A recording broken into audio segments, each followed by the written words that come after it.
খুলনায় দুর্বৃত্তের ছুরিকাঘাতে প্রাণ গেল বেসরকারি মোবাইল অপারেটর কোম্পানির এক বিক্রয় প্রতিনিধির। সকালে স্ত্রী ও ছেলেকে স্কুলে নামিয়ে মোটরসাইকেলে করে শিববাড়ি মোড়ের দিকে যাচ্ছিলেন বাংলা লিংকের বিক্রয় প্রতিনিধি আলামিন।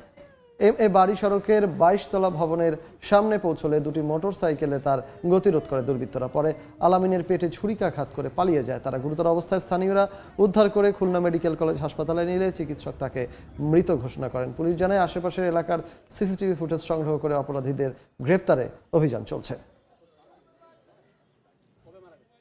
সেই 1 মাস আগের কথা জিডি করে রাখছিল, গাড়ির নাম্বার দিয়ে রাখছিল থানায়, সেই কারণে মনে হয় ওরে আজকে আমার আর কি মনে হয় যেটা, এছাড়া কোনো শত্রুতা ওর নাই। যারা মারছে তার উপযুক্ত বিচার চাই আমি। তার প্রাথমিকভাবে দেখছি এটার সঙ্গে কে জড়িত আছে।